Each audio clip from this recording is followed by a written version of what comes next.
here's your host, Rod Khleif. Welcome back to Lifetime Cash Flow Through Real Estate Investing. I'm Rod Khleif, and I'm absolutely thrilled you're here. And I'm really looking forward to this interview with my friend Steve Rosenberg. So Steve is a former international commercial airline pilot, maybe currently. Are you currently a pilot? Currently yes. Still a pilot. You know, he's done a couple thousand doors, single family, multifamily. He's done all kinds of amazing stuff, owned a very large property management company that he sold to a much larger company. And, you know, I met him at, was it IMN? No, FinCon. FinCon. Okay. You serious? No, yeah, I'm at FinCon in Charlotte. Oh, yeah. Oh, that's right. The Charlotte event. Yeah. Okay.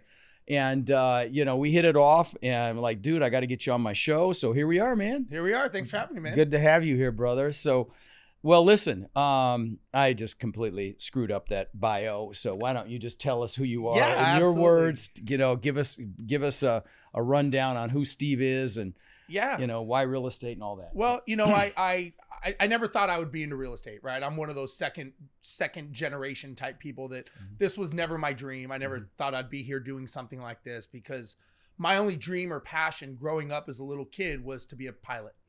I worked hard. I had that hard work ethic from my parents. I did everything I could. And at 25 years old, I was the second youngest person hired by this particular airline that I got hired with. Best job in the world. I was flying all over the globe. Wow. Safe, secure job, had a pension, had a retirement. I'm done. Everyone said, man, you're done. You're good. Until a day in history. And that day was 9/11. So 9/11 hit, which we all know was a tragedy. Right. For me, it happened 2 days after 9/11 because that was the day I got my furlough notice from the airlines. And basically said, hey, Steve, you know that safe and that secure job that you thought you had? It was never safe and it was never secure. And you're about to be on the street with 50,000 pilots. So good luck. Wow. So obviously shock and awe was an understatement. But, you know, I thought to myself, I didn't do anything to cause this, but now I'm a victim of this. And I realized this wasn't something like an industry, like we'll talk real estate. There's nothing like an industry was changing. And this was 6 months. This was 2 days. I went from the best job in the world to saying, I'm going to be on the street They didn't waste any time. No. I have to interrupt for 1 second because I got to share a story about my dad. So my dad worked for Continental for 36 years, Continental Airlines. Yep. He used to make us kids put our hands over our hearts when a bird flew by because you could tell them because they had the gold tail. Proud bird with the golden tail. Proud bird with the brass ass is really what we said. But he worked for him for 36 years and got laid off. Yeah. So what is job security? Please, your job security is between your freaking ears. It's an illusion. That's it. And so I decided at that point that I was going to not be a victim and I was going to do something that I could have my own way of having income. You're right. I didn't know anything because the only thing I focused on my whole life was being a pilot. Right. All of a sudden, it's like a fish out of water. I'm looking for any kind of water to swim in. That turned into real estate. I just saw there was a lot of people that were wealthy. It coincided with being a pilot. I knew I was going to get my job back when the furloughs were up. Right. So I knew that was going to work. So I started reading everything I could. I read a book a week on real estate. Wow. Because back then, 2001, we didn't have YouTube and Facebook. Right. We had a building with books in it called the library. So I'd go to the library. I had to get my library card and I was a student again. No kidding. So I took classes. I went to, the weekend events and I was just consumed in this. And I thought, I'm ready to go. I paid for a mentor to teach me. It was like $10,000. This guy was going to teach me double escrow closes. And I'm like, I'm in. Wholesaling. Right. I'm like, I don't know what this means, but I'm in. Wow. The guy tells me, he says, Steve, if you do what I say, this will work. I'm like, well, I just gave you $10,000. Why would I not? Right. Well, believe it or not, a lot of people pay and they don't do, which is, my Warrior coaching program. I mean, I'm proud of something, own upwards of 170 to 180,000 units. But there are, of course, even in there are people that don't do it. And I'm kicking them in the ass and, and everything else. But yeah. So I do 30 days later. No shit. 30 days later, I'm sitting at a closing table with the phone in my hand. I've got a buyer and a seller, and we're doing a transaction. And I'm handing the phone to everyone because this guy, my mentor, is explaining to them what a double escrow close is. Got it. Next thing we know, I walk out of there with a check for $20,000 and he gets 50% of that. Wow. And I'm like, I don't know what just happened, but can we do that again? Right. He goes, Steve, we can do it as much as you want. And I said to him, I go, you must make a lot of people very wealthy. And he goes, you know what? Sadly, you're one of the few that actually takes it across the goal line. I'm like, Wow. I don't understand. He goes, you know what? He goes, if you figure it out, let me know. He goes, because that's the reality. So I kept learning more about different types of real estate transactions, options, flips, wholesales, all that stuff. I did very well, and I bought my first apartment complex with the money I made from wholesaling. Good for you. That got me in. When was this? Give me This kind of was timeline. 2005. Gotcha. So Okay. this was Before the crash. 2002 to 2005. Okay. We owned the property. A church next door bought the property cash from us Wow. because they wanted a parking lot. Got it. Wow. So this happened in mid 2007. Oh, that's good timing. It Jesus. just started dropping, and Yeah. banks were starting to go under, and the church said, we pay cash, we're good. Okay. So they gave us cash. Next thing you know, we had a lot of money. Hmm. And as you know, real estate has a way that just when you think you're smart, Mhm. it will come like a wrecking ball through your front door. I'm and I'm a correct. poster child for that one. Yeah. Yes. So me and my business partner that we own the property with, we decided we're going to buy some single family houses because they're so cheap. Hmm. And they're But now, when pennies. this is after the crash? This is 2008. Oh, before the crash. Well, it's crashing. Oh, it is It's crashing. kind of crashing Oh, now. okay. Yeah, All at right. this time frame. So we decide, hey, I know how to negotiate and get deals. So why don't we just start buying a bunch of single family properties? We'll just, instead of flipping them and wholesaling them, we'll keep them. Great. Guys, if you, those of you listening, I'm shaking my head because I know where this is going because Yes. I lived it. Yes. So, okay. So next thing you know, we start buying houses, and he says, hey, I found these great deals. I'm like, really? He goes, yeah. He goes, they're called low income properties. He goes, we can make a lot of money. He goes, this is like a 55 to 60% cash on cash return. Sure. I'm like, well, why buy one? Let's buy as many as we can because we're smart. We just sold an apartment complex. Uh-huh. We could walk through walls if we wanted to. Right. Right. So- Real estate God was the word that I used. Yeah. Yeah, exactly. What could go wrong? So we start buying as many properties as we can. And we have about, I don't know, within about 6-7 months, we've got like 25 properties. We're the golden children of the Houston market because we're buying up all the crappy shithole properties that nobody wanted. Wow. And there's a reason they're boarded up, right? We're like, oh, we don't even need an inspection. We'll just buy it. Wow. So now we realize about 6 to 9 months later why people don't own these properties, and they're called tenants, and these tenants have issues and problems and challenges. And next thing you know, we start having little ripples of problems. We start having, non-payments, we have maintenance issues, and it just gets worse. Drugs. You name it. Murder. And you would think that after about, I don't know, we had like 25, 30 houses at the time, and we're like, oh, you know what? I know what we should do. We need to buy more because we're halfway through the mountain. Double down. Let's double down on this thing. And it was like throwing gasoline on a bonfire, and it just exploded in our faces. Yeah. So now we're into the 40, 50 property range. Right. And we cannot understand why this is not working. My wife says to me, Steve, if you buy another one, it better be nice because you will be living in it because you suck at buying houses and you need to stop. And I'm like, I can and the thing was, is I kept thinking, I can fix this. Like, I know I can fix this. But I didn't know how, but I had that tunnel vision. So we end up stepping back and we're like, okay, obviously we suck at this. We had an 8-month average tenancy. Wow. Our maintenance costs were 3 times the amount because when they left, they would take parting gifts like wiring, electrical. Well, they destroy them too. They would destroy them. It was a shell. I mean, the Right. neighbors took our plants. Wow. I come back to the property one day and all my plants are in the neighbor's yard, Wow. freshly planted. I'm like, were those mine? He's like, nope. I'm like, Uh-huh. they look like they were mine. He goes, if you take them, I'm just going to take them back. I'm like, you know what? I'll gravel the yard. It's fine. Mm-hmm. So anyways, when we tried to hand this dumpster fire of a portfolio over to a management company, nobody wanted them. No. They're like, we don't want No, these. they don't want to screw with them either. They We're know, like- they know better. Yeah.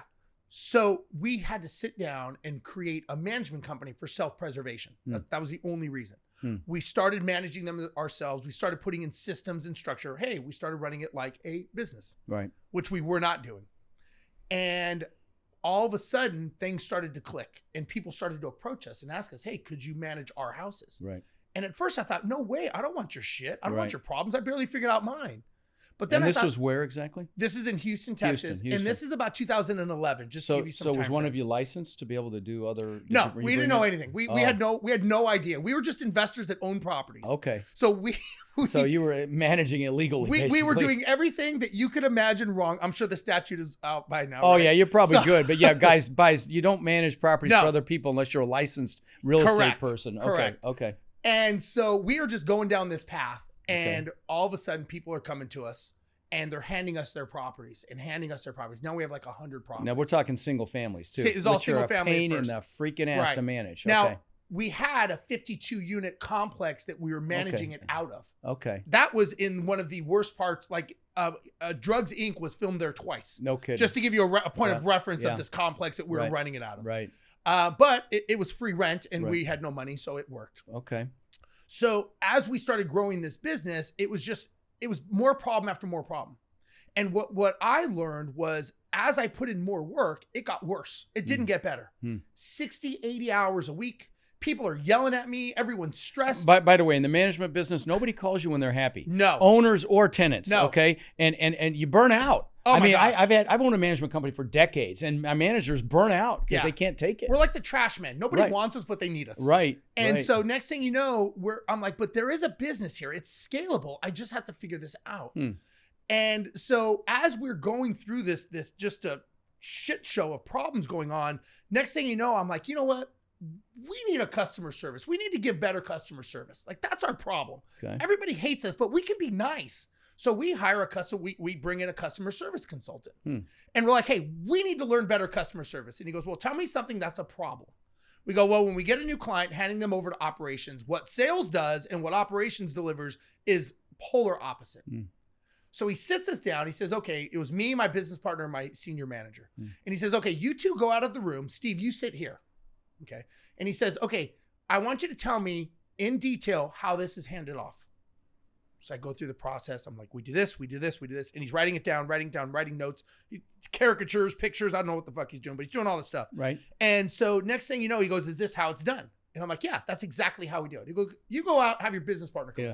Same thing. How close were they? We were, so all three of us, we were so far off. And he Right. looks at us and he goes, he slides all three pieces of paper over to us. It was me, my business partner, our senior manager. And he goes, you don't have a customer service problem. He goes, you have a lack of systemization problem. And he goes, until you can deliver the same product consistently, you will never, ever have a business and you guys will fail. Yeah. And that was kind of the light bulb that went off that got me to what I'm doing now. But Well, it was a very interesting time. I'm glad I did it. And as you know, we learn the most from our failures. sure. Of course. Those are the most humbling. Now, I hope you're not an advocate for D properties. I am not. Okay, just I want to make am sure. not. I don't care how good your management No, ended no. up being. You know, guys, there's A, B, C, and D properties. A's brand new. D is the freaking hood, which is what he's talking about. Yes. You don't need that brain damage. Ask us both how we know. Yeah. Okay? People killed in them. Oh, my God. Drugs, you name it, man. I could tell you, we should share stories. I've got some good ones. Yeah. But no, you don't want that shit. Okay. So you're great at systems. I mean, you're a freaking pilot. I mean, you got checklists. You checklist everything. Yeah. You know, and guys, there's a great book about this called E-Myth by a guy named Michael Gerber about basically McDonaldizing your business. Sure. And I know you do this for a business. You teach people how to systemize I businesses. do. Right.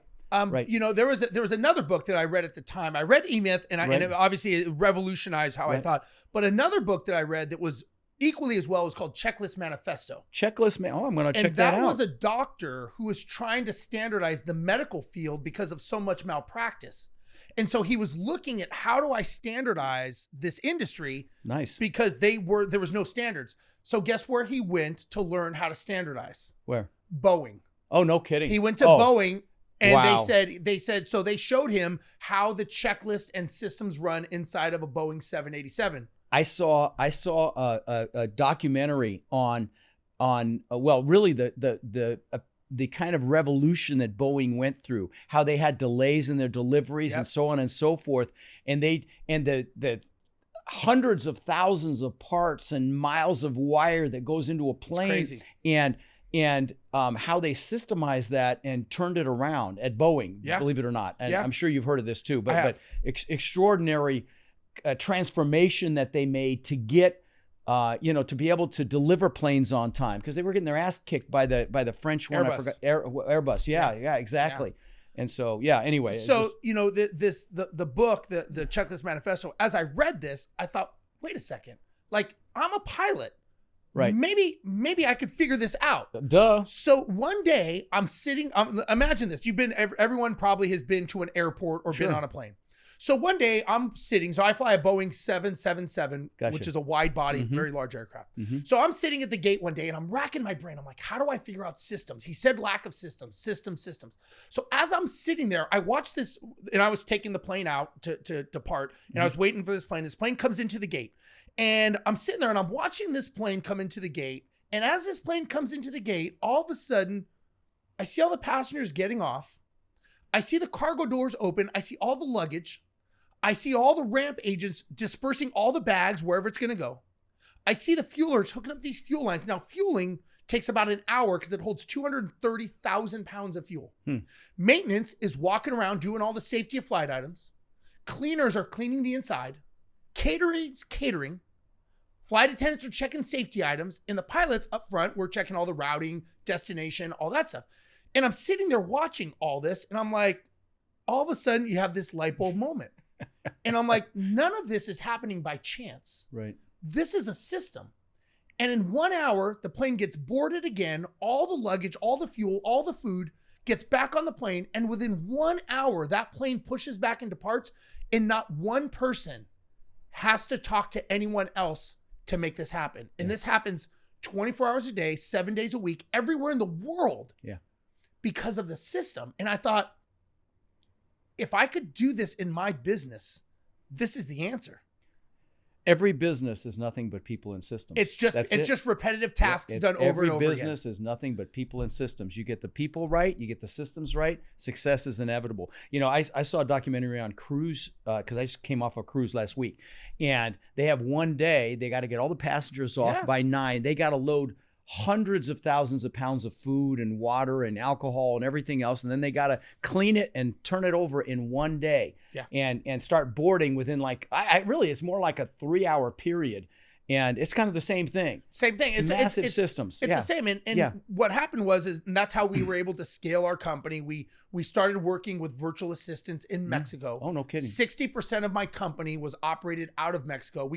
We actually got so good at right person, right seat. We started our own company in Mexico. VA company? Yes. I use VAs in Mexico as well. It's the best. They're fantastic. I like it better than the Philippines because it's the same time zone. Exactly. Right. And so 50% of them either grew up or lived in the US. Sure. And they get it. They get the conversations. Sure. But as we grew and scaled, all of a sudden I had other people saying like, "Are you the pilot that's building the company?" I'm like, "I'm a pilot. I don't know if I'm that guy." And then all of a sudden I was asked to speak in Australia. I was doing some tours. Because everybody wanted to know, okay, Boeing has spent millions of dollars on me to learn how to do this. Does it work in real estate? I'm like, absolutely. Does it work in funds, syndication? I'm like, absolutely. Right. It's just processes and procedures. And one of the things one of my mentors taught me, he said, "Steve, if you can't walk away from your business for 3 days or 3 weeks or 3 months and it be better and bigger than the day you left, you don't own a business, you own a job." Said that. Robert Kiyosaki Is that okay? Yeah, I got it from someone who probably got it from him. Robert Kiyosaki said that. Yeah, and it's so true. It's not a business if you can't walk away for a bit. It's a job, right? And it's probably a shitty, low-paying job that everyone's yelling at. You're self-employed, basically. Exactly. That's how he differentiates what a real business is versus 100%. self-employed. Yeah. And so one of the things I've learned is that sometimes, when we get, if I said, "Hey, Rod, tomorrow let's just go to the airport. Let's go to Sarasota Airport, and we'll just pick a plane, any plane." And once we get up in the air, then we'll figure out, do we want to go to maybe Cancun, Hawaii, London? We'll figure it out in the air. But I don't know how much fuel we have. I have no idea of the routing. I don't even know what the weather is or what the airport looks like. And if we have an emergency, I have no clue what I'm going to do. But I've got a good gut feeling that this is going to work out. Yeah, sure. The odds of you or should get in that plane is slim to none. Well, this is why I don't know what percentage of new businesses fail. I think it's 90%. It's 90% within 10 years. I know that. I think it's a big number even within 3 years. Yeah. But it's because people do that. I mean, listen, I'm the poster child for that. I've built 27 businesses, several worth a lot of money, most spectacular failures. I call them seminars, but and because I didn't have any formal business education. So you built that management company to 1,000 properties. Yep. And then you sold it. Yes. And you stayed in, I think, right? I stayed in. The company was a venture capital backed company. And one of the things they said, they were like, "We've never seen a company grow," because we were the fastest growing company in Texas. And they said, "We've never seen a company grow this fast and be on autopilot and run without your guys' involvement and continue to grow." And I said, well, this is what we did. This is what we're doing. And they were like, that's what we want. And it was, this is when a lot of houses were being bought by these big venture capital. Hedge funds. Hedge funds were buying them. So that was a piece of that, I take it. It was a piece. They needed that part. They need the infrastructure. Yeah, exactly. And I'll tell you, if I hadn't been hiding under a rock, I absolutely would have capitalized on that, because I'd managed thousands of properties myself for years, and you did. Well, good for you, and man. They had 10,000 properties. Right. So they were across the country, and at the time, we were building our model to either franchise it, license it, not only in the U.S., but I was in talks in Australia and Malaysia to do some kind of not syndication, licensing, franchise license. Gotcha. Yeah, out there. So we were already setting the structure up. So when they came along, they're like, we want to buy you. And I'm like, well, we're not really trying to sell. And they're like, everyone's for sale. Oh yeah. We just got to make the check big enough. It's exciting when they make that statement. Yeah, exactly. Yeah. So it worked out, and I'm glad I did. And it was a great experience to be able to exit a company, which I'm very glad I was able to do that and learn. Well, that's good. That's good to learn. I had a guy in here yesterday. What's his name? Eddie Wilson. I don't know if you know Eddie. I know the name. Yeah. Sharp guy. He's bought and sold 150 companies. Really, really sharp guy. Really enjoyed having him in here. Right. I know now you're known as an influencer. You've been on Bigger Pockets a lot, and webinars and panels and masterminds, and that's where we met basically at MFIN. And so I know you help people systemize pretty much any business, right?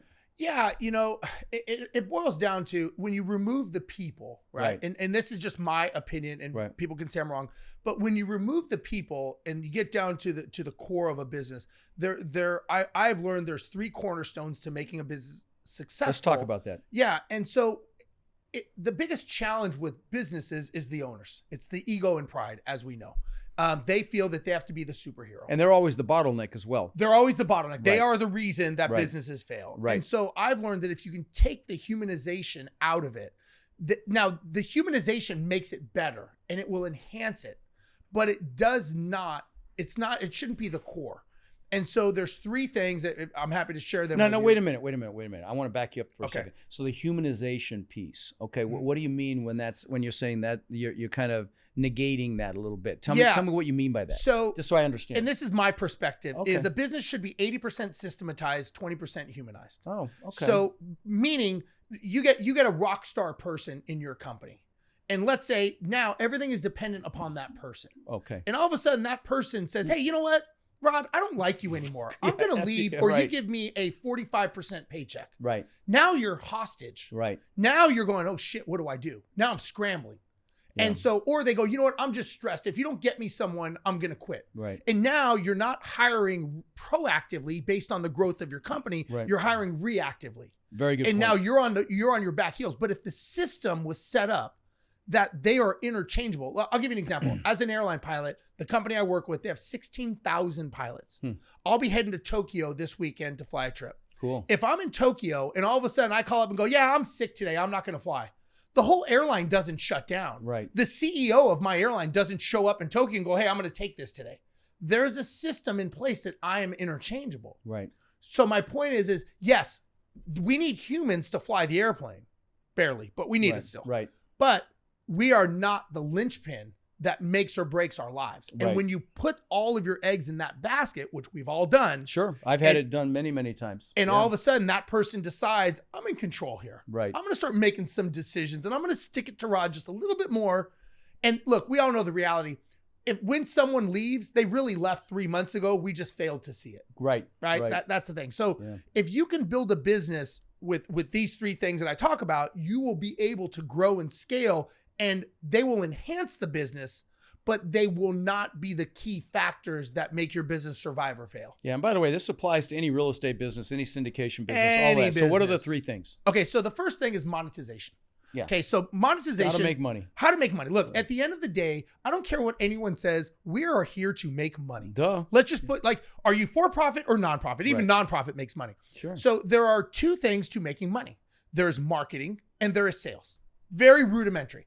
And monetization will basically keep your business going for maybe 8 or 9 months, right? You get enough money. Money will solve a lot of problems. It won't solve all of them, right? But it will solve a lot of problems. Right. The challenge is number one, and again, this is just my perspective. Every business in the world is a sales and marketing company. We just sell and market something different, whether it's a product, service, concept, or idea. But at the heart of what if you're Continental, if you're United, if you're Chevrolet, if you're Rod, if you're Steve, we are marketing and selling what we do. Steve, Peter Drucker said every business is nothing but marketing and innovation. That's it. Yeah. That's it. Yeah. So marketing, essentially, from the bare bones, it makes your phone ring, or now your opt-in line, whatever you want to call it. Right. And the question is, okay, who is that person who's calling? Is it the right target? So many of us, we have no idea who our target client is. Right. We don't know what is their age, what is their demographics, what is their geographics. Call it an avatar. Yeah, your avatar. And more importantly, what problem am I solving for this person? Right. So many times, when I go in and I work with people and I talk to them, I have them grade their clients, A through D. So the D clients, which we all know, is that when that phone rings, you're like, oh, here we go. It's him again. It's him again. Or her again. Yeah. They're the ones that need hand-holding. They're a pain in the ass. And you know what? You make the least amount of money. Right. They've invested the least amount of money, and they're the biggest time suck, and they're never happy. Right. You have to learn how to get rid of your D clients. But I'll explain how you do this in a second. Okay. The C clients, they're either cheap or they take a lot of your time. They're one or the other, but they're tolerable. They pay the bills. Right. The B clients, those are the silent majority. You don't hear much from them. They pay their bills. They're happy. Those are actually the majority of the people that work with you, but you don't hear from them. And the A's are just like the B's, but they're evangelical. They're raving fans. So there's two things you have to figure out. If you took your A's and B's, you've got to figure out how to get your B's up to A's to become raving fans, number one. And number two, you've got to figure out the common thread. What was their average age? What was their average income? What was their average problem that you solved? If you don't know, you simply ask them, hey, Problem's just curious, the biggest piece. What was it that made you want to work with me? Yeah. Now, you do the same with your D's. Just curious, why did you call me? Oh, you were the cheapest, Rod. Right. Good to know. I'm changing that. Right. So once you figure out your A's and B's, and when you get your A's, you want two things. You want to get them to become repeat customers, ring in the cash register, a client acquisition cost, and you want to get them to refer people, which we know is the highest, lowest cost, and highest margins of profit. Right. So you've got to figure that out. Most people don't do that, right? They do that shotgun approach. I work for everyone. That's fucking stupid. Right. Anyways, once you get your phone to ring, marketing has done their job. Sales answers the phone. And when they answer that phone, they are going to convert that person into a client based on their sales steps, based on the disc profiling, based on their scripts, based on all of that. Right. By the way, guys, this applies to investors. Okay. Absolutely. We did a survey to our investors. Sorry to interrupt for a second, but I kind of want to hammer a point home. So we did a survey to our investors and to my students and asked them, what kept them up at night, why they invested, why they joined our program, what they wanted. And I'm going to tell you, their answers were marketing gold, because we actually use almost word for word in some cases in our marketing. And, like I just did a new website we've got a fund now, an opportunity fund to take advantage of what's coming. And we've got a new website. It's creecapital.com. You guys should check it out if you're listening. And in fact, we've got a new investor club, which is off the hook. It's free, and it's got so many resources and videos and articles and books and stuff. It's all free. And so it's on Cree Capital. If you're driving, text the word partner to 72345 and we'll send it to you. But the point is, I did a bunch of videos on there, and I spoke to all of these pain points. Okay, that's what I did. That's it. Yeah. So we identified our avatar as well. Like in my coaching business, it's typically we have a lot of women, but primarily men that are 30 years old to 45, right? 30 to 45. Typically a technical job, a IT engineer, analytical of some sort. And so, I guess what I'm saying is we do a lot of what you're talking. Yeah, we've done that. So your phone rings with the right people. Correct. So then when it goes into the sales step process, and what I've learned is there's average of 22 steps in a sales step process on average. Okay. 80% of all closes happen between the 5th and 12th touch. Interesting. So when I talk to people and go, how many steps are in your sales process? They're like 3. I'm like, so you're not even in the game. Like you are losing. If you knew what that client acquisition cost was or that strategy, you're burning money. But that sales process could be done like by adding value on social media, for Absolutely. example. It's those touches. Absolutely. Right. It could be a text message, whatever it is. Right. Like people think it's like, I've got to call that person. Right. No, it's just a way to get in front of them, to be in front of them. It could be an email sequence, texting. Whatever it is. Right. On average, it's going to be 22, but between the 5th and 12th, 80% of all closes happen statistically. Okay. Interesting. So if you go to your salespeople and say, hey, how many times are we touching these people? Mm-hmm. Where are they dropping off per the KPIs? That's critical to see where you lose them. Where are we losing them? Hey, we're Right. losing them on this email. Okay, maybe we need to swap out that email. It's not Right. resonating with them. Right. So once you get them, and now again, once marketing makes the phone ring, sales answers the phone, and they convert them to being a client, they're done. So that's the monetization. Okay. What's The number next 2? is the systemization. Gotcha. This is what I talked about the airlines. This Right. is what we call checklists and flow charts Procedures. and procedures. Yeah. And right. Now, every business has between 8 and 11 systems statistically in their business. People in real estate, there's about 8 to 11. Property management, there's 19. I believe it. Trust me, I know. No, so, believe it. as you probably know Sure, as well. sure, absolutely. So the thing is could I sit down and without knowing what the business is and pull out a systems manual, pull out a checklist, pull out a flow chart, and know how to do that task at hand, and have a report card, meaning a KPI. Metrics, you're measuring. Right? Measuring to if know. you don't measure, it doesn't get improved. Right. And I talk to business all the time. I go, well, if you go to if you go to any kind of arena sporting field in the world, I don't need to know what game is being played. I can look on the field and I can look at the scoreboard. I can tell you who's winning. I can tell you who's losing. I can tell you how many more minutes left in the game, fouling out, all that stuff. My question is could I go into your business and see the same thing? Right. If I can't, that's a problem. Yeah, you got to have optics. You have to have optics. Yeah. We just, and I may be rolling this out publicly, but I'm involved with this new KPI system for operators, and it is freaking incredible what I'm seeing so far. But, and it measures everything you could possibly think of. But, again, if it's not measured, how do you improve it on every? And this is not just. I mean, obviously, we're a marketing business for sure, so marketing is hugely important. But really, every aspect of the business, where and how do you find this stuff out?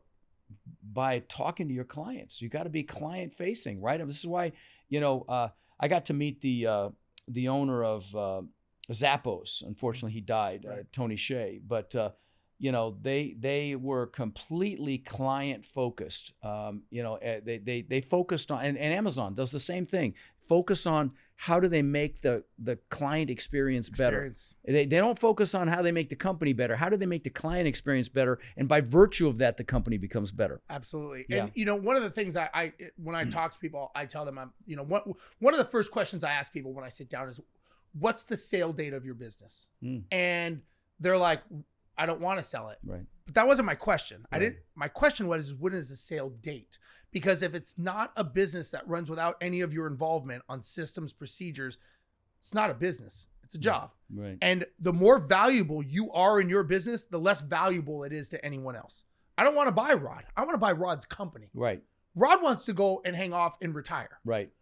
I don't want to have to call you. So if you don't have a day, a month, and a year and a specific amount, it's never going to happen. It's like someday I should lose weight. Someday I should stop smoking. Right. That someday never happens. So I need to know, what is it? So I'll give you an example. Let's Clear say, and measurable. Exactly. I want to have a June 1st, 2029.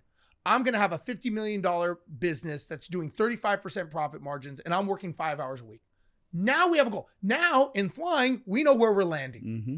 Okay, cool. So now we can reverse engineer your business and your life. Sure. One of the questions I have for people, kind of going back to what you're saying, is, are you a $50 million CEO?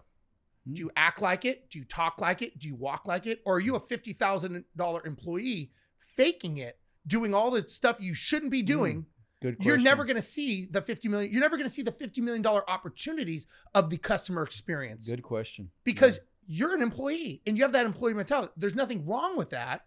But again, if you are not the $50 million CEO, you've got to become that. Yeah. And so when people are building these businesses, what I've learned is, again, we know they're the biggest challenge, but they don't understand. They think, oh, once I build the company, then I'll act like the $50 million CEO. No. You don't get it. No. You You're gotta never gonna act see as it. if. You have to act as if and right out of the gate. You know, I want to circle back to something else you said. You know, you talked about knowing your destination, Yes. clear and concise. You know, like an airplane, correct me if I'm wrong, is off track probably 95% of the time, but they land in the right spot Yep. because they know the freaking destination. Yep. Same with a boat. And you're course correcting. That's all you're doing. That success is never a straight line. Never. But if you know your destination, you have to know it to have any chance of achieving it. Right. Right? Which is why, you know, we do goals. You know, if you haven't done your goals, get your ass to rodslinks.com and do that goal setting workshop that's at the bottom. My guide is there. How do you get anything if you don't know what it is? Yeah. Right? You got to know what you want. And so, Well, and that goes Yeah. me to the third part of, Okay. of the thing. That's duplication. Oh, So you've love got monetization, systemization, duplication. got So- it. That's how you scale. That's how you scale. Yeah. And so the thing is if I can't bring on an employee, now people will come and work for you for a paycheck, but they will only stay because of the leadership and the vision. Mm-hmm. So if everybody's on the boat and we're like, I don't know where the hell Rod's going. He has no clue. He's running around every day. He's screaming. He cries. He yells at people. We have no idea. He's always late for meetings. At some point, if someone is there for the paycheck, they're just waiting for a better paycheck. Yeah. People stay with you because of you and your vision and that you believe in what you're doing. Yeah. Now, the question is how do you duplicate yourself? Mm-hmm. Processes, Well, not just procedures, yourself, training. really, either. It's not just yourself. The whole correct? company. Right, correct. It's Okay. everybody. Right. It's how do I take this and go into another city and within 2 weeks I'm set up? How do I go and buy this apartment complex in this city and have a team in place and be ready to rock and roll without missing a beat? Yeah, That's duplication. right. Nothing should be so specific and so special. And honestly, when you're talking about duplication, it could really even an example could be staying in the same location but doubling in size, tripling in size, Absolutely. quadrupling in size. You're duplicating your processes and systems over and over again. Yes. So yeah, so Okay. I'll give you an example. Let's say you have someone that has 2,000 units, right? Right. And my question is if I gave you another 5,000 units tomorrow, could you handle it? Right. Could you Right. could you duplicate? So now instead of 3 property managers, you now need 8. Right. And regionals and accounting and Could and you it duplicate beefed it? up? Right. And they're like, no. I'm like, well, you have a problem. Right.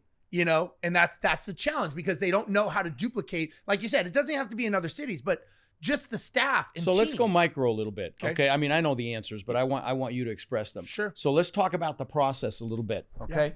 I mean, I know what we've done to set up our systems. We put up a whiteboard, we flow chart everything. Okay. We flow chart and we have lanes for each person that's involved or each position that's involved. And this flow chart goes up or down to the different people. And then, we have each person document everything they do with video, with on-screen video. Yep. So literally someone working at McDonald's could step in and take over that position if they had to. Correct. Is that what you're talking about here? Absolutely. Okay. And I believe even a step further Okay. is the checklist of accountability. Oh, then the checklist, of course, the follow-up and the Right. accountability, of course, Right. of course. And so I'll give you an right. example. Let me give you an example of how checklists work in the Okay. aviation world. Okay. So for us as a pilot, one of the most dangerous times, and I don't mean to scare anyone, but the Right. most dangerous times when you fly is when we're going down the runway and we rotate. And if we lose an engine, we have an engine fail right at rotation. So it's called a V1. V1 is when we rotate. When you're about to take When off. we're just about to rotate because we're slow, we're low to the ground, and we're very heavy. Right. So okay. that is the worst time. Okay. So guess what we constantly train and practice for? Losing an engine. Losing an engine. Oh, we are always training and practicing for it. So one of the first challenges, I would say, quick sidebar, is everyone is going to have an engine failure in their business, in their real estate. They're going to have Right. problems. Right. A whole bunch of them right now. The difference is Right. they hope and pray. We train for it. Right. So who's training for their engine failure at rotation? Because it's going to happen. You know, if you were going down the runway with me and I'm like, hey, Rod, I got bad news, man. We just lost an engine. I remember doing this about 10 years ago. I'm Right. not exactly sure how this works. Yeah. I'm gonna let's grab the manual. I'm gonna work through this. Everybody, if anybody has an idea, give us a shot. Right. So I'll give you an example. When we were creating these checklists, my business partner is more of the engineer mindset, and I'm the airline pilot. Mm-hmm. And I said, hey, we're going to create a checklist for handing over a new client to operations. So we bring on a new client. Let's say you brought a new student on. How are they handed off? Right. So he says, okay, I'll make the checklist. So he comes back and this checklist is 19 pages long. Wow. Sit in your seat. Check. Turn on your computer. Oh, wow. Check. Okay. I mean, very, very detailed, right? Okay. So I'm sitting there and I'm reading and reading. I'm on like page 4 before they even get to anything. Wow. So I explained to him, look, when we lose an engine, which is the most critical time, we have to go up, secure the engine, dump fuel, get everything tightened up, come back around and land this plane with one engine is 3 pages. The most critical thing of anything in aviation is Right. 3 pages. I told him, I go, dude, we got to make this 1 page. Mm-hmm. He's like, there's no way. I'm like, there is. Let me explain. When you say load client and somebody checks it off, they're checking it off that they know exactly what that means. Right. So what we did is we went in our electronic checklist and you could click load client and that took you to a hyperlink to our expanded version systems manual.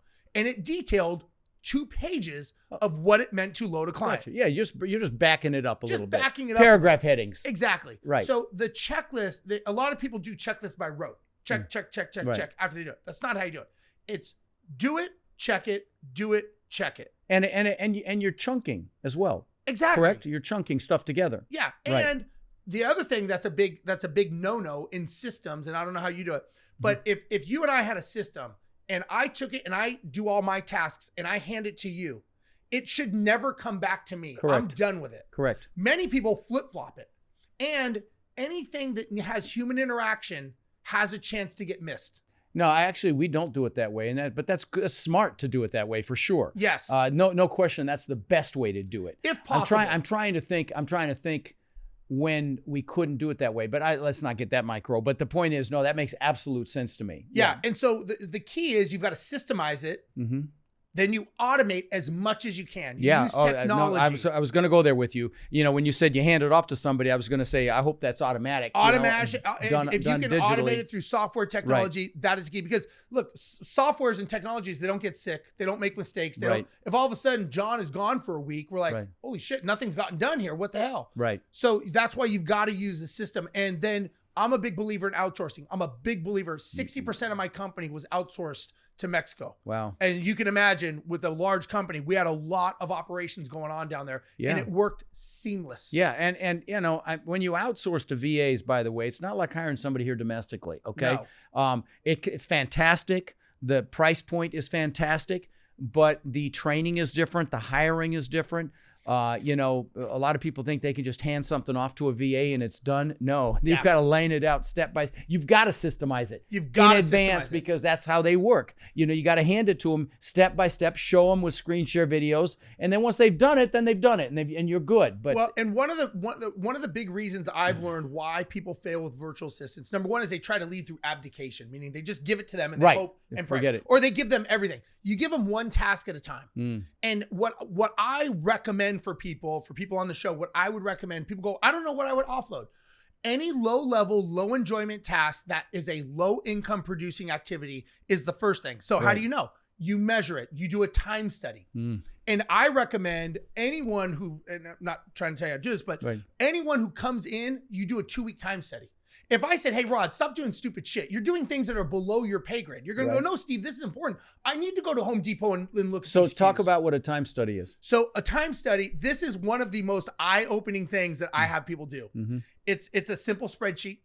And every day, Monday through Friday, they go and they put their stuff. 5-minute increments. I do 30. And I'll tell you why. Okay. What I want to see is I'm looking for patterns. Now, there's 2 columns. There's what they do. Okay. And the next column is a drop down, and there's 3 options. Okay. Option 1 is productive, only I can do it. Okay. Productive, someone else can do it. Okay. Not productive at all. Okay. Good. And it. at the bottom, it'll totalize everything. And after the first week, they will realize, holy shit. Yeah. I am not as productive We need as to I be thought I offloading was. some stuff. Yeah. Right. And so we start looking at this going, okay, well, let's like look. that. And now we look, it's very simple. What are all the things you're doing that are not productive? How do we turn this over either to automate it through technology or to a virtual assistant? To a VA, yeah. So talk for a minute about how you hire a VA, because I know how we do it. I'm just curious if I can get some insights from you. Yeah, sure. So one of the first things, and again, I am a big believer in structure and systems. And one of the things that most people need in structure and systems is an organization chart. Right. Okay. Okay. So in the organization chart, I believe that you should have 2 organization charts. Okay. You should have one as a snapshot of today of how your business looks. And you need one for the sale future. date. For the future. Yeah. What does it look like? So Yeah. when I have a $50 million company, what does my staffing look like? Yeah. So once you know what that is, now you know the progression of where you're going to need to hire and when you're going to need to hire. Mm-hmm. So once inside of that organization chart, there should be 4 things. Okay. You need to have a job description. Right. What does this person do? I need to have the roles and responsibilities. What are they responsible for? So if I hire the marketing guy and I go, hey, you know what? Rod sucks. I'm going to fire. He doesn't even cut the grass. Right. Like, see how bad the grass is? Right. And Rod's going to go, that's not my job. That's Right. not in my responsibility of my job. Right. So it's got to be very clear. What is Rod responsible for? Right. The third thing are the key performance indicators to tell me how is Rod doing in his job. Mm. And the last thing is the DISC profile. Now there's different profiling systems that are out there. Yeah. DISC, by the way, guys, is Tony Robbins gives a free version of Yes. that. If you go Anthony Robbins DISC profile, you can check it out. And I will tell you, it's incredibly accurate. It's okay? incredible. Yeah. So what we do is every role in the company has an associated DISC with it. So when we're interviewing virtual assistants, the first thing we do is we want to know, okay, what is the DISC for this role? And we interview. So a lot of people say like, oh, I've got hundreds of people. You're doing it wrong. Right. First of all, you put out the ad or whatever you're going to do, and there's organizations and people. You put the ad out, and then based on who calls, you send them the DISC. Right. If they're not even the right DISC profile, it doesn't go further. Yeah. Well, that's really smart, actually, because sometimes you're trying to put a round peg in a square hole, depending upon the role, it takes a certain personality to do certain things. Well, look, that's it. Yeah. I mean, look, you're familiar with DISC. I'm not familiar with it to the point to identify the different roles. I'm going to Okay. tell you, I know what the DISC stands for, but I'm not good enough to identify the DISC profile for different roles, like an admin role, like a sales role. Well, and so, but I probably could. you could figure it out, right? I mean, could. look, a marketing person is a C. They're compliant. They're data driven. They like metrics and numbers. Right. A salesperson is an ID. They're influential, and they go dominant. for the close. Right. A operations person is C. Right. They're data driven. They're a C and a D. Right. And they make decisions. Right. Accounting person is a C. Right. So if accounting person is a C, they're metrics, they're data driven. If somebody runs and sends me a resume and they're an I, right. I'm going to go, no, there's no reason going further in this conversation. Right. So I only want solid C's. Gotcha. And on top of that, this is a bigger mistake people make. They don't understand how to write the ads for the DISC. You should write your ad related to that DISC profile. Oh, so I like if that. I'm hiring a salesperson, I want to go, are you a rock star that wants to dictate your own life, make $300,000 a year, do what you want, call your own shots? If I'm a C and I'm an accountant, I'm going to go, I don't want that. Right. But if I'm hiring an accounting role, I'm going to go, do you like working with numbers? I'm talking in C. Do you like data? Do you like spreadsheets? Do you like working alone and presenting your data? A C is going to go, yeah, that's me. Yeah. So the ad is actually going to resonate that's with brilliant. the person. I really like that a lot. That's brilliant. Man. The only thing I add to what you just said is when I have a role, I like to identify the ultimate outcome, like the vision for it. I got this from a book called Who, which is a hiring book, and where you do a scorecard on somebody, and you determine what the ultimate vision and outcome is for the role as well. That's the only thing I would add to what you said. Yeah. Listen, I think it's good. Now, the biggest challenge I would say once you get the people, and this comes from a leadership, and leadership I think is very, very underused and underrated. People don't understand vision. Right. But I think the thing about, as a pilot, we have to be leaders. Right. I think the leader needs to let people know what is the vision of the company. Right. Where's this going? Absolutely. What is the sale date? And get people enrolled in it. Yeah. Get people behind it. Get people to believe in it. Absolutely. Right. June 1st, 2029, we are going to be a $50 million company. Do you buy into that? Do you believe it? Listen, they don't have to believe it, but they have to believe that you believe it. Yeah. And as long as they go, you know what? I don't know that we're going to do it, but Steve knows that that's going to happen. So I'm behind that guy. Yeah. Yeah. So it's the vision that you have to inspire people as the leader, not the manager. And I think a lot of people make that mistake. Yeah. No, I agree with you. And, here at my company, we change lives, period. That's our mantra. And that's what my people get behind. But the thing that is lacking is that future vision. I mean, we did it when I did the EOS system from Traction, which I know you're familiar with. And we did all that, the 3-year, the 5-year, the 10-year, whatever it was. And the BHAG, big, hairy, audacious goal. The other thing I'll tell you that I learned through Tony Robbins is that there are 3 archetypes in business. There's the entrepreneur, leader, They're the ones that start the business, but they want to get out as soon as possible. Then there's the business. There's the there's the entrepreneur. There's a manager leader, the manager mindset that takes that business and runs it and builds it and scales it. And then there's the artist, the person, the innovator, the person that comes up with the idea. Yeah. I did those out of sequence. And sometimes you're wearing all three of those hats. Absolutely. But you know, like in Silicon Valley, you'll have those artists, those coders that come up with a great idea. They get it out there, but then they need to bring in venture capital that, you know, which is the entrepreneur in some cases, or definitely the manager leader component. They'll bring in a C-level suite to take it to the next level and so on and so forth.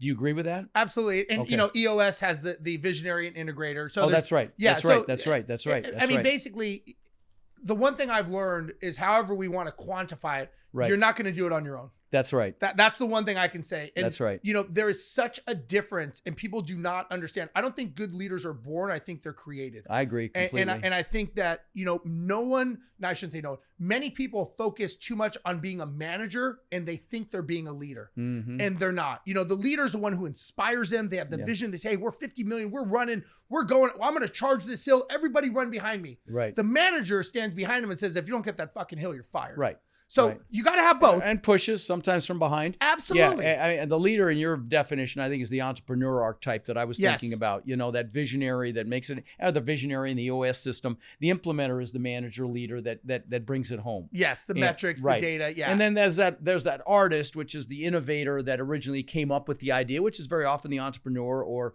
you know, it's very seldom it's the manager. Correct. But so those three components. And, you know, in my analogy or my example here, or Tony's example really is, you know, if you're going to get into this business, you know, and you come up with some unique ideas, then you're acting as an artist or an innovator, you know. And if you're going to, you know, actually start the business, then you're an entrepreneur, and you're taking off your W-2 hat and putting on your entrepreneur hat.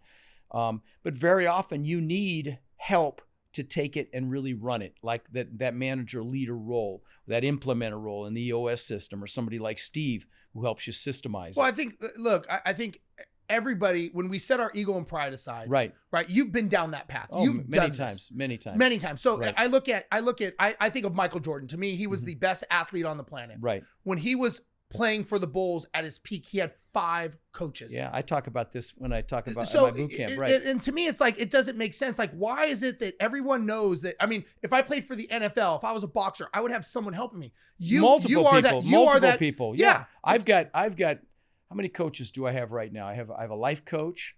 I have a high performance coach. I had a voice coach. I had I've got I got a systemization coach right now. Yeah, they come and go, right? I mean, exactly. As you grow. And right. I mean, Pete, listen, the guy who coached Michael Jordan in high school was probably not going to be the coach of the Bulls. Right. Right. But you are the coach for people in the Bulls. Right. You are the people that want to get them to that next level. And listen, sometimes people come in and sometimes people go out, as we know. And that's great. There's nothing wrong with that. But I think one of the challenges that people have is some people think it's, oh, I don't want to use Rod because then I feel dumb. But they don't realize that's the accelerant that's going to get them there. They're paying for speed. That's the bottom line. Speed. Can you do it on your own? Sure. It might take you 7 years. With us, it might take you 2 years. 7 years, and it may not even work. Right. And it's going to be overwhelming and scary. And that's the reason my students are so freaking successful, because they've got the framework, they've got the blueprint, they've got me, they've got their coaches as well. And it's just it's poetry in motion. It's working beautifully. And But yeah, no, I try to tell people at my boot camps, I use the Michael Jordan example, the 5 coaches, and I probably better come up with another one, because but literally every superstar, world-class athlete, business person, you name it, they all have coaches, all of them. Right. I mean, the best people in the world at what they do have coaches. I don't care who they are. I've never met one person that's successful, business, sports, whatever, and said, I did it all by myself. Right. No one helped me. It was all me. I've never met that person. No, me either. And I've never met the person that said, I've never failed. Right. I've never met that person either. So there's got to be something with failing and having coaches and mentors. And don't fear failure, guys. Fear freaking regret. Fear being in the same place you are right now a year or 2 from now, unless you absolutely freaking love where you are right now. That's what you fear. You know, fear regret. Yeah. Don't fear failure. And we fail our way to success. And I tell the story when I'm interviewed. I got to meet Sarah Blakely, the billionaire owner of Spanx. Her and Jesse, you know, I'm sure you know who they are. And you know, she started with 5,000 and she was in Forbes. She's worth over $1 billion now. And her dad used to ask her and her brother. I met her at her mastermind. I got a nice picture with her. She's a sweetheart. And she told me that her dad used to tell her and her brother, or ask them once a week, "What have you failed at this week?" I thought, what an awesome freaking question. That to is ask a good kids, question. right? I like so they that. don't fear failure, right? Yeah. Love that. Do you have kids? Actually, I had a son who passed away. Oh, dude, sorry. Yeah. Jeez, yesterday sorry, dude. was 6 months that he passed away. Oh my God. Yeah, Steve. and wow. I will tell you, Wow. as a way to link this, if it's okay if I tell you. Please, dude. Man, Yeah. I don't know. There are no it's words, man. No, it's so he was on a motorcycle. He passed away on a motorcycle, Oh, which is what Jesus. he and I love doing together. He wasn't doing anything wrong, but he was struck down. And the kid was 19 years old. Oh. He traveled to 19 countries. He had his own rental property at 14. Wow. Dove with sharks in the Pacific, bungee jumped in New Zealand, camels in Dubai. At 19 years old, I would say this kid lived a life that many adults don't live. And one thing I tell people is that at his service, there was a lot of pictures, right? Of family, of memories. And not one picture, and I'm sure you could relate to this, there was not one picture of how many businesses I built, of how much money was in my bank account. The only pictures were memories, because I've had businesses that gave me the time and freedom to build memories with my son. And as I talk now to people, I explain, sometimes we lie to ourselves as entrepreneurs. We always say one day I'm going to have time with my kid. Yeah. But unfortunately, sometimes you get a knock on that door, like my wife and I did, and that one day ends. And so what I explain to people is, don't wait for one day. Memories are free. All the memories we had with our son, they were free. And I love and I cherish them, because I don't get any more. Wow. And as an entrepreneur, sometimes we get so wrapped up doing for what we love, for the people that we love, we actually never share it with them. We never take the time to have a free memory. And it's one of those things that I'm so glad that I walked that walk and I created memories with my son, because I don't get any more. And he was a great kid. He was a welder. He was going to welding school. I mean, he was a great kid. We actually started a scholarship foundation for kids that want to go to trade school but can't afford it. Plumbing, HVAC, all the things that we need. So my wife and I started a nonprofit for that. Wow. But I tell people, it's tough. It is tough. Dude. It's only been 6 months. Dude, I can't. I can't even. I can't. It's unfathomable. But I have to salute you for already pivoting that into forward thinking. Turning it into something to make the world a better place, to help other people. That's incredible that you've done it that fast. Well, thank you. Yeah. As a pilot, as a entrepreneur, as a father, as a human, we're always trying to solve problems. Yeah. This is a problem I can never solve. Yeah. Every day it's the same thing. So I think, okay, how do I redirect that energy? How do I help other entrepreneurs not say, wow, because it could happen. Listen, you and I, unfortunately, we could leave here today and something could happen to us. We don't know. Done. Yeah. And so I try to tell people, like, look, don't be that person that regrets. You have a lot of money in the bank, but you have zero memories with your family or loved ones. Because at the end of the day, it's horrible. As a father, it's obviously one of the most horrific things I've gone through. Of course. But if I can help other people, and I can help other people learn from this, because I am truly blessed that he gave me 19 years. Wow. I'm truly blessed that I had that time with him, but I don't get 19 and 1. Yeah. And so again, it's one of those things. We do all this stuff, but what do we do it for? And sometimes we forget what we're doing it for. Guys, I have to tell you, that's the most important thing I've probably heard in the last 100 interviews. And I hope you take note, and I'm taking note, and because wow. But again, the fact that you're redirecting that grief, and I know that'll help you deal with it, because you're changing lives through your efforts and making things better.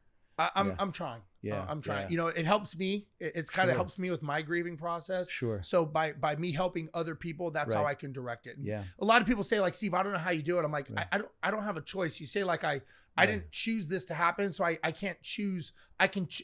We can't choose what happens to us, only how we react. Right. Yeah, that's it. Life's, and we choose the meaning we place on something as well. And we can have a meaning that debilitates us, or we can have a meaning that at some point might inspire us. Yeah. And I saw this at a lot of Tony events where he gets people on stage that have had horrific things happen to them, and two people can have the same experience, and one person can be destroyed and the other person can come out stronger. Right. Yeah. And so life is about meaning.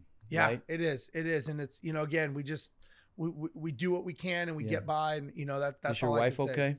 She's okay. It's a struggle. It's not easy. And we go to grief counseling, and one thing I've learned is that, they've told us we both lost a different person. Wow. A mother lost a son, a father lost a son, two different relationships. Right. So we both grieve differently. So we both have different ways that we handle it and deal with it. Yeah. So I have my own personal way. She has her own way.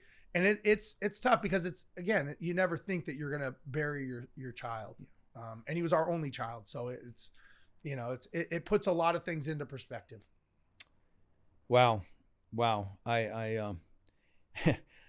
I don't know where to go from on there. I don't want to end there though, dude. Let's end on something positive, please. Let's try to come up with something positive. Well, listen, we can't talk about the economy. No. I was going to go there with you. We don't want to go into politics. That's another one. Politics. Yeah. Listen, I think that I will just say that, my son, a lot of people, when they heard how he lived, they were like, wow. Yeah, that's pretty incredible. Was Jet, he really lived. He lived a life. And he lived. There's living and there's living. Yeah, and he was just that kid. And everyone, some people said, they go, wow, more people need to live like Jet. Yeah. And so we started the Jet, J-E-T? J-E-T-T. Oh, I love it. Yeah, and so we started the foundation for kids that want to go to trade school. I love it. A nonprofit, and it's called Live Like Jet. And so a lot of people. Hey, make note of that for me, Matt. I want to donate to it. Okay. Oh, thank you. Yeah. And so a lot of people. So again, learning something good. It's like, because I owned a business that gave me the ability. Right.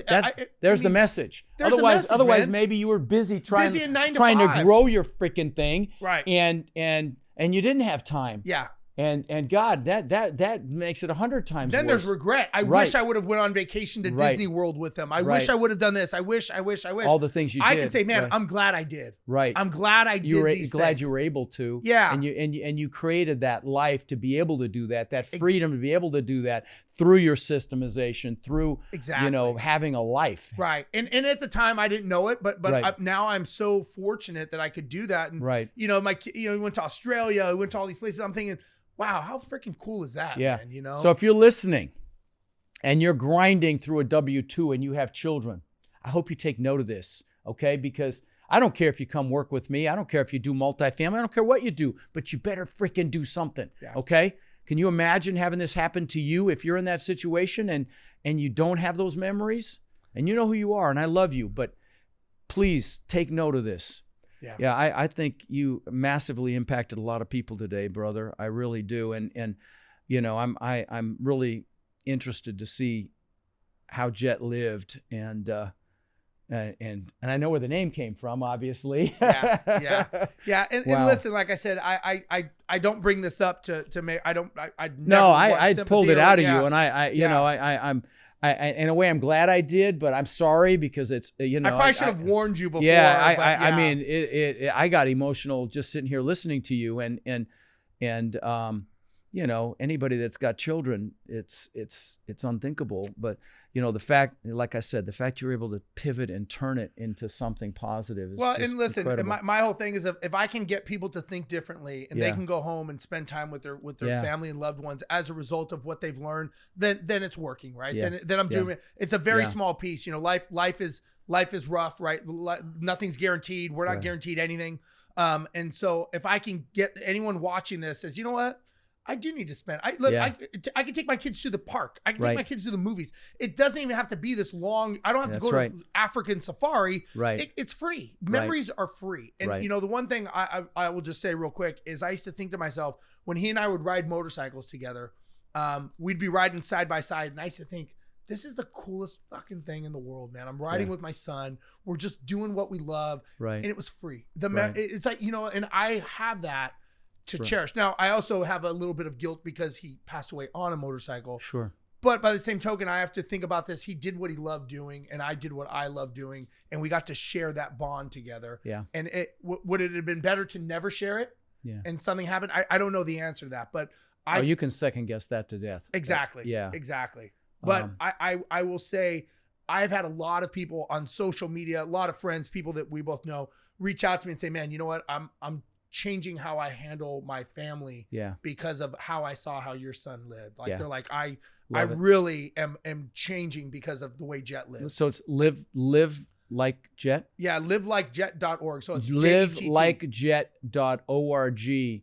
Go send some money there and go check out how this boy lived, okay? Yeah. Oh, you owe it to yourself to do that. I appreciate that. Yeah, Thank you very absolutely. much.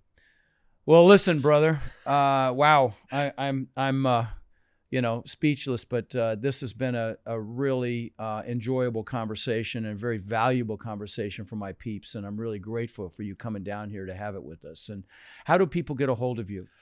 They can go to my website. What is it? Steve Rosenberg, ROZENBERG.com. Okay. Or I'm on social media. They can go to Instagram, you're pretty Facebook. big there. Yeah. I'm very approachable. Right. Sometimes people, you know, what would you do here? Whatever. I'm happy to answer everything. I don't, you know, if I can help someone, I'm doing my job. So I'm going to have you come. I'm having you come talk to my warriors for sure. I'd love to. It's people that already have businesses and need to know how to systemize and whatnot. I'd love to be able to help. And again, I think that there's not enough of people like you and I. Right. I think the world needs more abundance. And if I can impart just a little bit more to make people's lives easier, then I'm doing my job. Yeah, you know, a lot of people, and I fall into it myself. I actually did yesterday. I got so much negative news yesterday that I had a little scarcity attack, you know, and forgetting that what I teach, which is we live in the most abundant situation there is. Exactly. I mean, abundance is everywhere. Yeah. We don't have to fight for our food. No. We don't have tribes trying to kill us. Right. I mean, we have first world problems. Right, exactly. And when you look at things, you're like, you know what? We're doing pretty good. And if we can share that with other people when we get out of our pity party, right, you know, and we kind of we go, you know what? I got it pretty good. I mean, no shit. You know, I see where you live. It's not bad. This doesn't suck, does it? This doesn't suck, you know? So, and again, I think it's one of those things. Listen, we all get caught up in being caught up, but I think sometimes it takes someone or something to pull you back and go, hey, let's just put things in reality. Let's look at this with real glasses on instead of the dark glasses. Well, listen, brother, I really appreciate you coming down here. It's been awesome to spend some time with you. And like I said, we need to go break bread. I can't today because I've got this freaking boot camp coming up, but we have to circle back and get together for sure, brother. Yeah, I'd love to. I'd love to. I think you and I are very like-minded people, and I think that energy is magnetic. Yeah. You know, and I think people can see it, and I think we could probably help a lot of people change some minds and change some lives. Agreed. It's great to see you, brother. Thanks. You, Rod. Appreciate it, buddy. Yep. So one other quick thing. We encounter so many people that are frankly frustrated. You know, they're looking in the mirror and they're frustrated that they haven't been able to escape the rat race. They haven't been able to build cash flow to the point where they're able to have financial and time freedom with their families. You know, and maybe they see other people buying real estate and creating, you know, incredible cash flow, and they think, well, it's just scary. You know, buying apartments is intimidating. And I get it. See, that's why we created our Warrior Mentorship Program. They're our coaching students, and they've had extraordinary results. My students, I've been teaching about 5 years, and they own upwards of 140,000 units now that we know of, right? And we feel like it's just getting going. Now, we're looking to grow this group and really take it to the next level. And honestly believe that the greatest transfer of wealth could be upon us right now with this current economic environment. Everything's going on sale.